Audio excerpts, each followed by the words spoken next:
corporation slid open with a mechanical hum, welcoming the start of another chaotic Monday. Dozens of employees in crisp suits streamed through the lobby, clutching coffee cups and folders, their voices blending into the rhythmic echo of heels on marble floors. The scent of espresso and rain drifted through the air from the cafe corner, and the massive digital screen overhead flashed company headlines, Aurora Tech CEO Valerie Hart to address global investors. But in the middle of that sophisticated chaos stood a tiny figure, a little girl, no taller than the reception desk, wearing a faded yellow raincoat and clutching a small, wilted bouquet of daisies wrapped in newspaper. Her shoes were damp, her hair a little tangled, and her big brown eyes scanned the sea of adults rushing past her. She swallowed hard, gathering courage. Then she approached the reception counter. Excuse me, miss," she said softly, her voice trembling. The receptionist, startled by the small voice, turned and blinked down in surprise. "Oh, sweetheart, are you lost? Where are your parents?" The girl shook her head. "I'm not lost. I came here to see Ms. Valerie Hart." The receptionist froze. "Ms. Hart," she repeated, thinking she must have misheard. Valerie Hart, the CEO, the most powerful woman in the building, known for her brilliance, composure, and reputation for never wasting a second. The girl nodded earnestly. "Yes, Ms. Valerie Hart, the boss." The receptionist crouched down to the girl's level, trying not to smile at her seriousness. "Sweetie, Ms. Hart doesn't really meet visitors. Did someone send you?" The little girl's hands tightened around her flowers. "No, I came myself. It's really important." Before the receptionist could respond, the elevator doors behind her slid open. The room went silent for a heartbeat as Valerie Hart herself stepped out.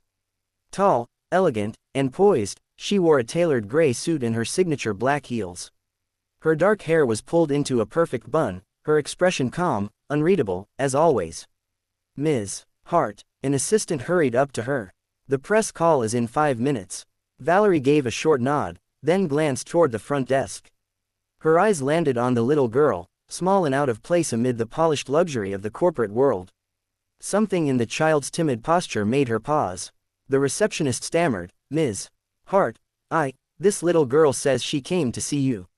Valerie raised an eyebrow, intrigued. "To see me?" The girl looked up at her, heart pounding. "Yes, ma'am. Are you Ms. Valerie Hart?" The CEO nodded slowly. "I am." For a moment, the girl seemed to gather her courage again.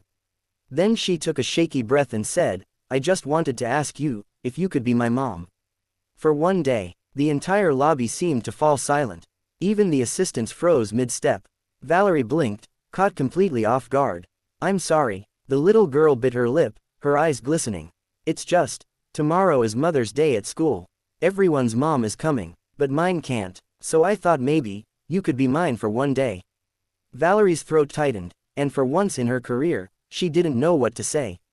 Around her, the entire staff pretended not to stare, but she could feel their eyes. "Your mom can't come?" she asked gently. The girl shook her head. "She's gone." Her voice was so quiet it was almost a whisper. "But she told me about you. She said you were really kind, that you were her best boss."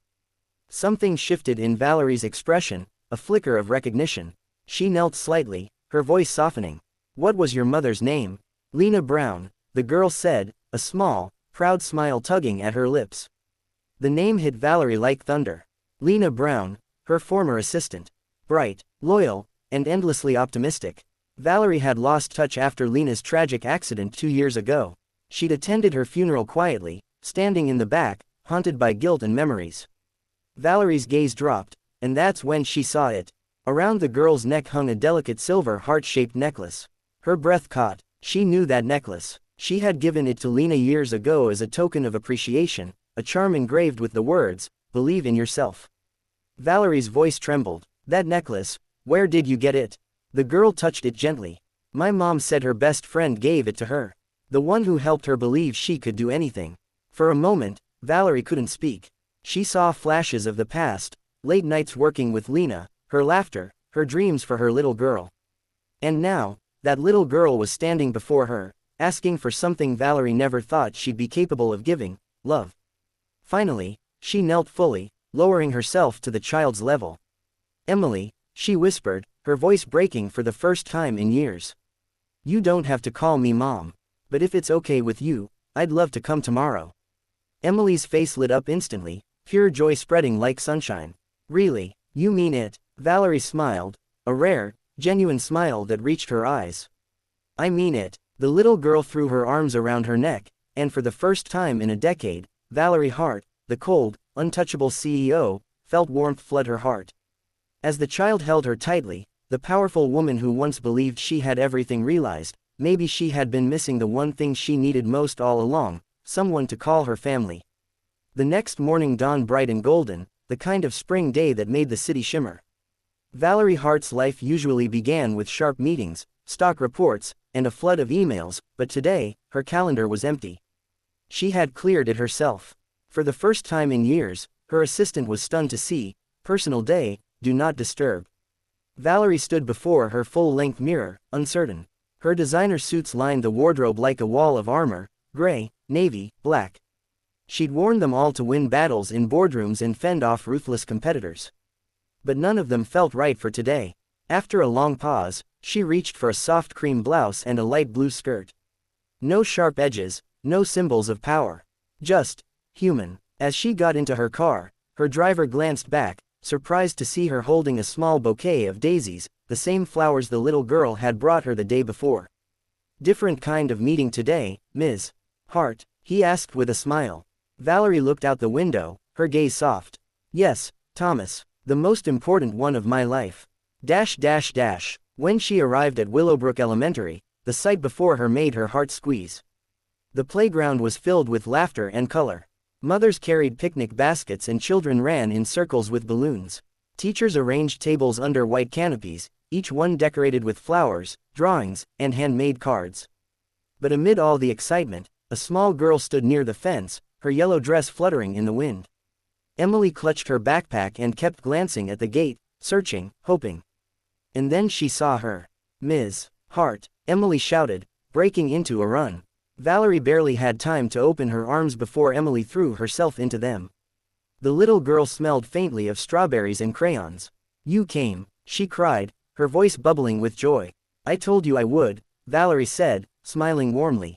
And you look beautiful, sweetheart. Emily giggled. You look nice too, not like on TV. Valerie laughed, an honest, unguarded laugh that made a few of the other mothers turn and stare. Some whispered, recognizing her instantly. Isn't that Valerie Hart, the billionaire CEO? What's she doing here? But Valerie didn't care. For once, she wasn't the CEO of Aurora Tech. She was just a woman spending a day with a child who'd reminded her what mattered. They sat at a small table covered in pink cloth and construction paper hearts. Emily proudly showed Valerie her handmade crafts, a painted mug, a crooked paper flower, and a card that read, Best Mom for a Day. Valerie's eyes softened. You made this for me. Emily nodded shyly. I didn't think you'd come. But I wanted to be ready in case you did. For a long moment, Valerie said nothing. Her fingers brushed the child's card, feeling something stir inside her, something she thought she'd buried long ago when she chose ambition over emotion. As the lunch went on, Valerie found herself laughing more than she had in years. They shared sandwiches, played little games, and even joined the other mothers in a silly balloon toss. For once, Valerie didn't care about her image or headlines. She cared about Emily's smile. But the laughter faded when Emily's teacher approached gently. Ms. Hart, she said, I didn't know you were Emily's guardian. I'm so glad you could come. Lena always spoke so fondly of you. Valerie's smile faltered. She did. The teacher nodded. She told us once that if anything ever happened to her, she hoped Emily would meet you someday. Said you had the biggest heart she'd ever known. Valerie's chest tightened. She looked at Emily, innocent, full of trust, and silently promised something she hadn't even planned to say aloud. After the event, as they walked toward Valerie's car, Emily hesitated. Thank you for coming, Ms. Hart. It was the best day ever. Valerie knelt, brushing a stray lock of hair from the girl's face. Emily, how are you living now? Do you stay with someone? My aunt, Emily said quietly. But she's busy all the time. I try not to bother her. A pang went through Valerie's heart. Do you like living there?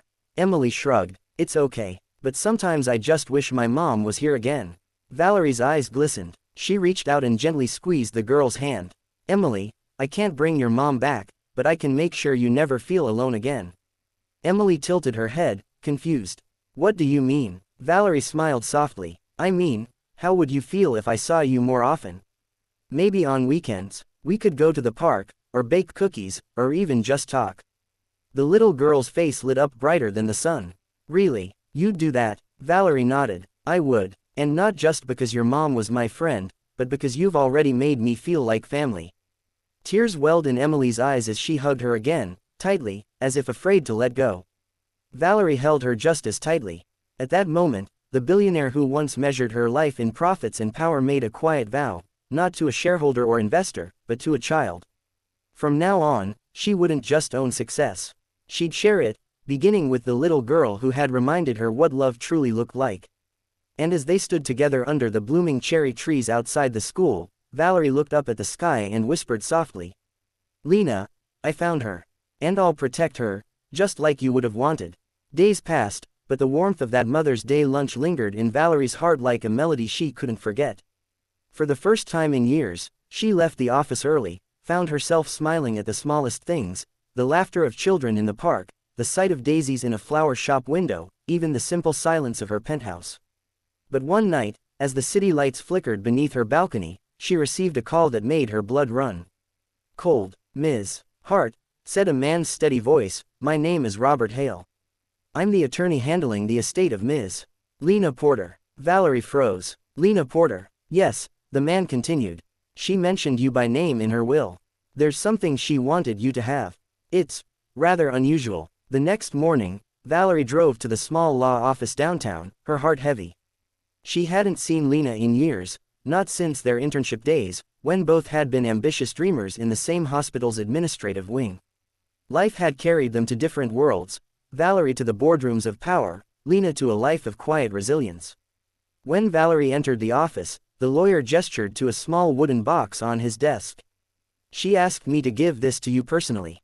Valerie opened it slowly. Inside lay a silver locket, a letter, and a faded photograph of two young women laughing, her and Lena, their arms around each other. The letter was handwritten in familiar looping cursive.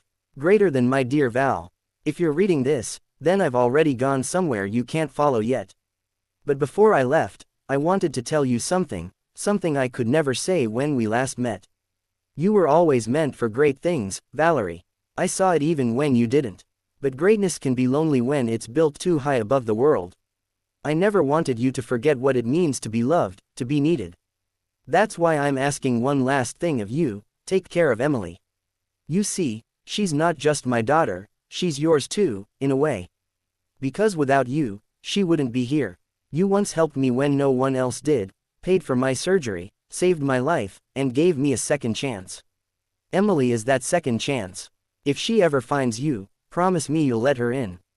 Don't shut her out the way you shut the world out. She'll remind you of everything you've forgotten, joy, hope, family. With love, always, Lena. The letter trembled in Valerie's hands. Her throat closed, eyes burning as memories came flooding back, the late nights in the hospital cafeteria, Lena's laughter echoing down sterile halls, the tearful days she'd confessed she couldn't afford her medical bills, and Valerie's quiet decision to cover the costs anonymously. She had never told anyone. Not even Lena had known the truth, or so she thought. But somehow, her friend had found out. And now, years later, her daughter had found her.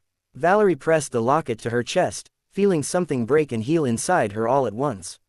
She whispered softly, Lena, you planned this, didn't you? A week later, Valerie invited Emily and her aunt, Mrs. Porter, to her home. The moment the little girl stepped into the glass-walled penthouse, her eyes widened like she'd entered a fairy tale. Whoa, this is where you live? Emily asked, her small hands gripping Valerie's. Valerie laughed softly. It's just a home, not so special when you're in it alone. Mrs. Porter smiled politely. Emily hasn't stopped talking about you. I think you've done more for her in a week than I managed in a year. Valerie turned to her. She's a remarkable girl. I don't want her to lose that light. There was a long pause. Then Mrs. Porter sighed. Lena trusted you, Ms. Hart. If you want to be part of Emily's life, I won't stop you. In fact, I think she'd want it. Emily's face brightened instantly. Does that mean I can see Ms. Hart all the time? Valerie knelt and smiled. Only if you promise to call me Valerie. Emily giggled. Okay, Valerie. As the evening went on, they played board games, made cookies in the giant marble kitchen, and watched old animated movies on Valerie's rarely used TV. The penthouse that had once echoed with silence now rang with laughter and warmth. Later that night, after Emily had fallen asleep on the couch, Valerie sat quietly beside her, brushing a curl from her forehead. On the coffee table lay Lena's letter and the silver locket, still open, revealing a picture of baby Emily and her mother. Valerie whispered softly, "You'll never be alone again, Emily. I promise." Just then, her phone buzzed. It was a call from her board of directors, a crisis at Aurora Tech, a merger in trouble, numbers collapsing.